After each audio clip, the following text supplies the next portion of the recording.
Hello my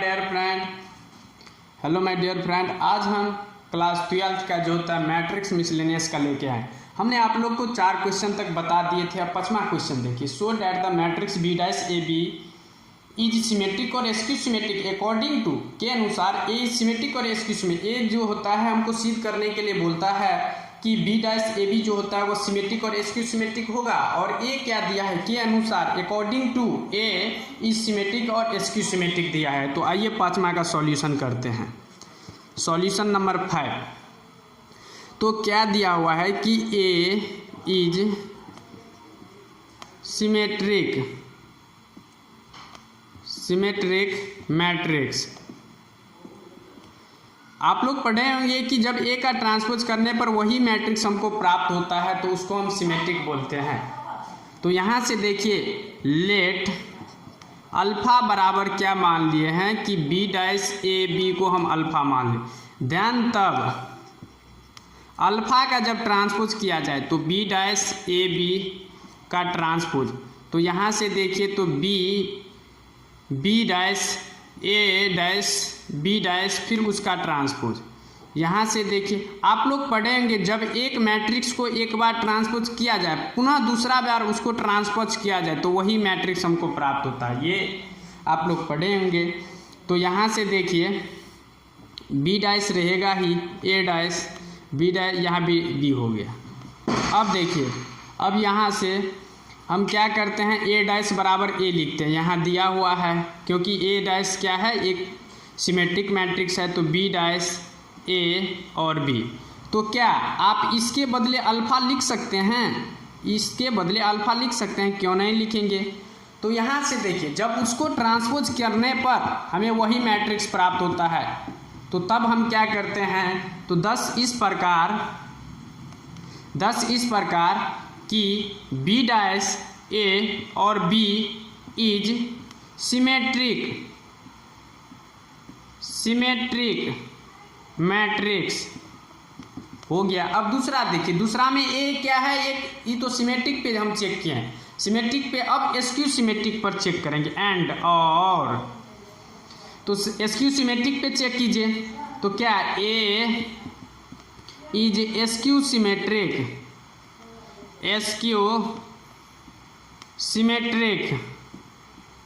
matrix. ये क्या है, एस्क्यू सिमेट्रिक। आप लोग एस्क्यू सिमेट्रिक पढ़े होंगे, जब ए का डैश करने पर माइनस ए के बराबर होता है उसको हम एस्क्यू सिमेट्रिक। तो देखिए यहाँ से तो लेट अल्फा बराबर क्या मान लेते हैं, बी डैश ए और बी। तो देन तब अल्फा का जब ट्रांसपोज किया जाए तो बी डैश ए बी का ट्रांसपोज। अब देखिए बी डैश ए डैश फिर बी डैश फिर उसका ट्रांसपोज। अब देखिए इसके बदले देखिए इस तरह से हम लिख सकते हैं, तो बी डैश ए डैश बी। अब देखिए यहाँ से क्या ए डैश के बदले हम माइनस लिख सकते हैं, तो पहले माइनस को लिख लेते हैं, बी डैश ए बी। क्या इसके बदले आप अल्फा लिख सकते हैं, क्यों नहीं लिख सकते हैं, माइनस अल्फा हो। तो जब देखिए अल्फा का जब ट्रांसपोज किए हैं तो माइनस अल्फा आया है, तो उसी प्रकार जब ए का ट्रांसपोज करने पर माइनस ए आता है तो उसको हम क्या कहते हैं, एस्क्यू सिमेट्रिक मैट्रिक्स कहते हैं। 10 इस प्रकार कि B dash A B is skew symmetric matrix हो गया। तो यहाँ से हम लिख सकते हैं 10 इस प्रकार B dash A B is symmetric and skew symmetric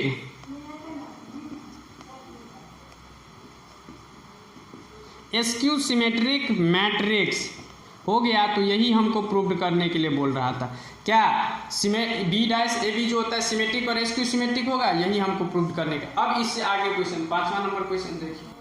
अब देखिए नेक्स्ट क्वेश्चन 6 नंबर क्वेश्चन कहता है कि find the value of X Y Z if the matrix A दिया हुआ है मैट्रिक्स सैटिस्फाइड, हमको बोलता है सैटिस्फाइड करने द इक्वेशन को सैटिस्फाइड संतुष्ट करने के लिए A dash A is equal to I दिया हुआ है इस प्रकार से।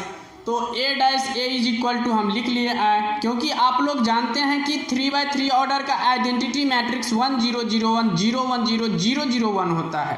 तो आइए इसका सॉल्यूशन करते हैं। तो a डैश इसका ट्रांसपोज कीजिए।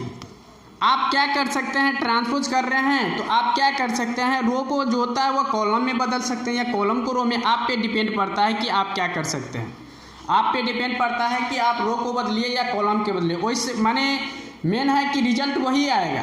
आप रो को बदलिएगा या कॉलम को बदलिएगा तो रो सेम रिजल्ट आएगा, रिजल्ट में कोई डिफरेंट नहीं होगा, आप पे डिपेंड पड़ता है।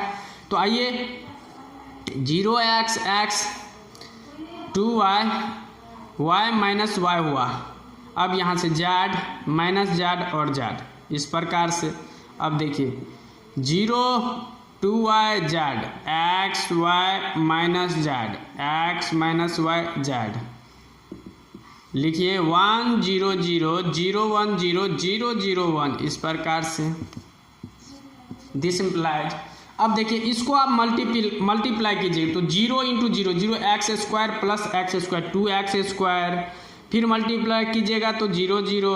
अब देखिए यहाँ से मल्टीप्लाई कीजिए एक्स वाई और माइनस एक्स वाई 0 आ जाएगा तो इस पर। अब देखिए सेकेंड रो फिर first column 2y into 0 0 yx फिर माइनस yx कट गया। अब देखिए 2 दूना 4 4 4y square plus y square 5y square minus minus plus 6y square. तो यहाँ से 0 6y स्क्वायर फिर 0, यहाँ से 0 फिर 0 और ये कितना होगा। अब देखिए z इसको कैलकुलेशन कीजिए, फिर इसको 0 आ जाएगा। अब इसको z square plus minus minus minus plus z square 3z square आएगा। अब देखिए 1 0 0 0 1 0 0 0 1 आएगा। चूँकि क्या 2x स्क्वायर बराबर यहाँ से 1 लिख सकते हैं क्योंकि ये इसके बराबर होगा। तो x स्क्वायर बराबर 1/2। तो x बराबर क्या होगा प्लस माइनस 1/√2 आएगा। अब देखिए अब 6y स्क्वायर बराबर 1 तो y स्क्वायर बराबर कितना 1/6 हो जाएगा। फिर y बराबर क्या होगा प्लस माइनस 1/√6। अब देखिए यहाँ से देखिए 3z स्क्वायर बराबर 1 तो z स्क्वायर बराबर 1/3 तो z बराबर क्या होगा प्लस माइनस 1/√3। 10 इस प्रकार x बराबर क्या आया प्लस माइनस 1/√2, y बराबर क्या आया 1/√6 प्लस माइनस 1/√6, z बराबर क्या है प्लस माइनस 1/√3। यही हमको बोलता था x y और z का वैल्यू निकालने के लिए। तो इस प्रकार से आप 6 क्वेश्चन देख लिए मिसलेनियस का क्लास 12 एनसीईआरटी बुक का। अब इससे आगे देखिए अब देखिए 7वां नंबर क्वेश्चन मिसलेनियस का। देखिए इस प्रकार से क्वेश्चन दिया हुआ है, आपको क्या दिया हुआ है इस प्रकार से 7वां नंबर क्वेश्चन दिया हुआ है। For the value of x का वैल्यू निकालने के लिए बोल रहे हैं। तो आइए अपने निकलेगा। देखिए फर्स्ट रो फर्स्ट कॉलम देखिए कैलकुलेशन कीजिए 1 इंटू 1 1 हुआ, 2 दूना 4 और 1 कितना 5 हो गया। नहीं सॉरी 2 दूना 4 1 5 1 कितना होगा 6 होगा यहाँ। अब देखिए 2 हो गया फिर 0 फिर 0 2 होगा। फिर देखिए 0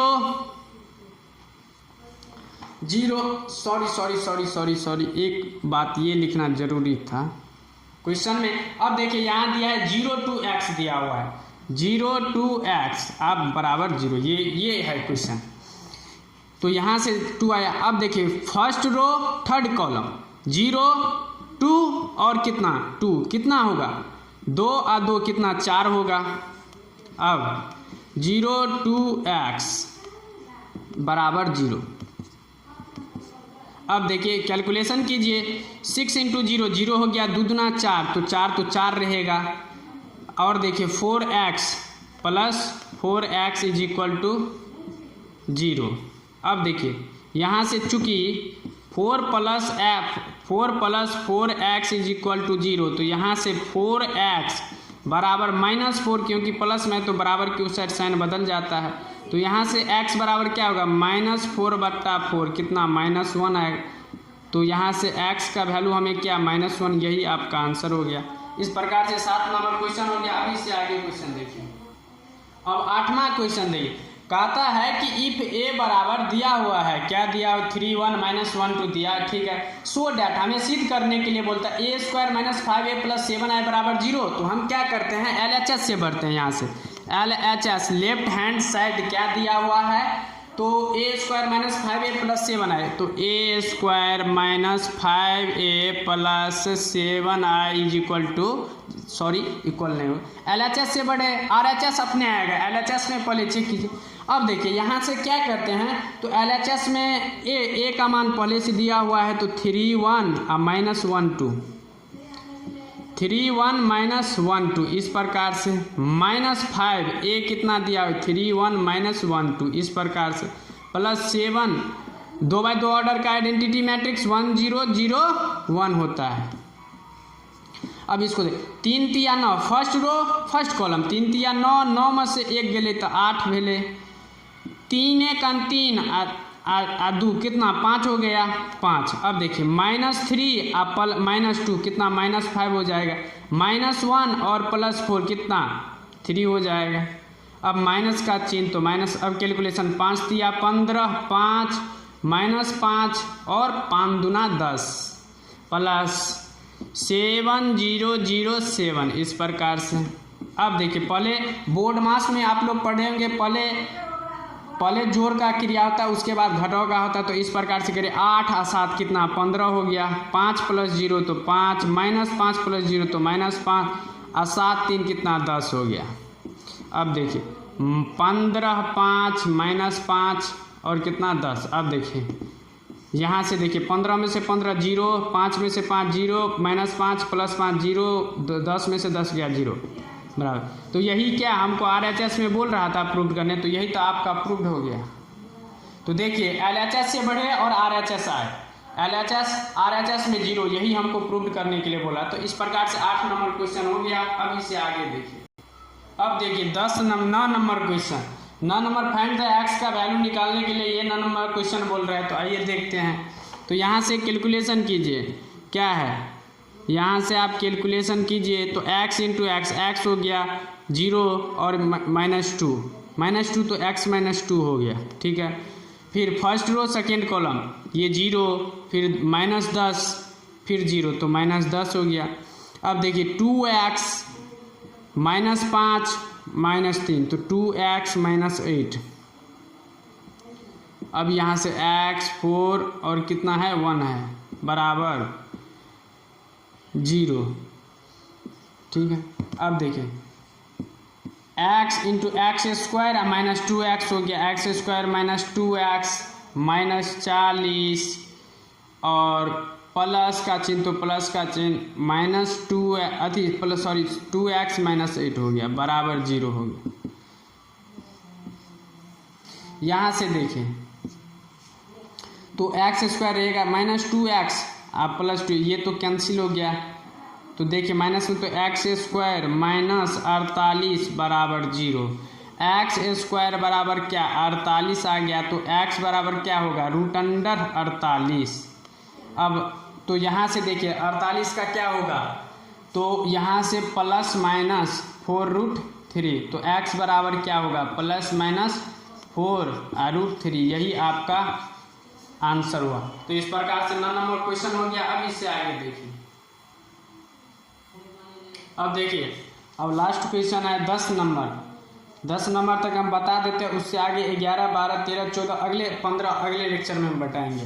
तो पहला कहता है कि a manufacture products XYZ which is the sales, जो बेचता है इन 2 मार्केट्स, 2 मार्केट्स में जो होता है वो सेल करता है। एनुअल सेल्स और द इंडिकेट बिलो, मार्केट दिया इस प्रकार से। तो पहला a unit sale prices of X Y and Z, माने कोई भी सेल का जो होता है इकाई जो होता है XYZ है, इसका दिया हुआ है 2.50, फिर 1.50 और RS 1, ये सब रिस्पेक्टिव क्रमशः दिया। तो find the total revenue, total हमको रेवेन्यू बोलता है निकालने के लिए इन द मार्केट के।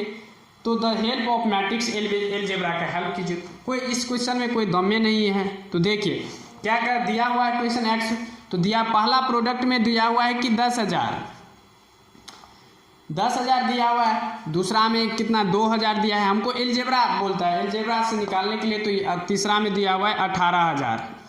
अब क्या दिया है, तो जो पहले रहता है उसको रो में लिखिएगा और जो बाद में रहेगा उसको कॉलम में रखिए। तो 2.50 है, 2.50 और कितना 1.50 है और क्या है 1.00 1 रुपये।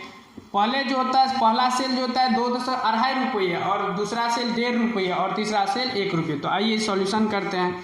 तो यहाँ से कितना हो जाएगा, तो इसको कैलकुलेशन कीजिएगा तो 25 पे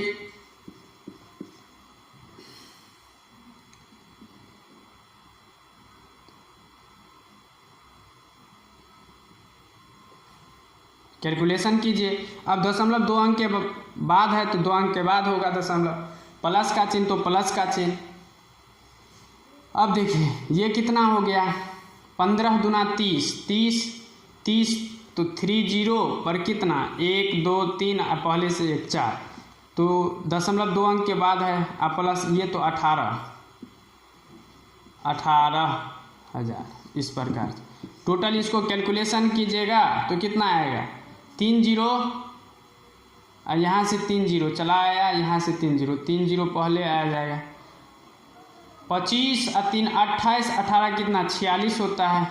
तो चूंकि हमको क्या निकालने के लिए total revenue in the market, total क्या निकालने के लिए बोल रहा था कि टोटल रेवेन्यू, क्या टोटल रेवेन्यू,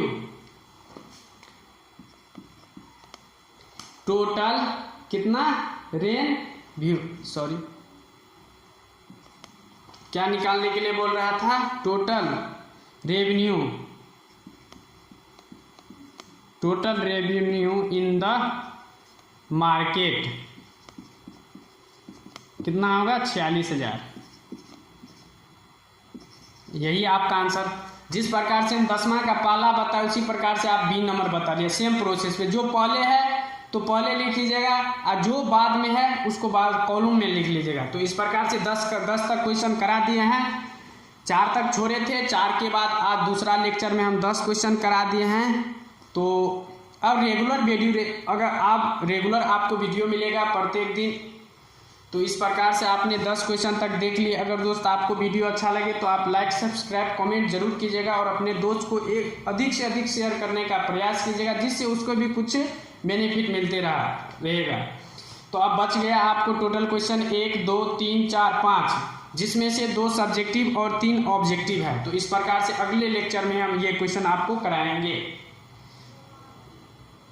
अब आपको पर डे प्रत्येक दिन जो होता है वो वीडियो मिलेगा। Thank you, best of luck. 5-6 दिन से हम बिजी चल रहे थे इसीलिए आपको वीडियो नहीं मिल रहा था। अब रेगुलर आपको वीडियो मिलेगा। अगर दोस्त आपको वीडियो अच्छा लगे तो आप लाइक सब्सक्राइब कमेंट जरूर कीजिएगा और अपने दोस्त को अधिक से अधिक शेयर करने का प्रयास कीजिएगा। Thank you.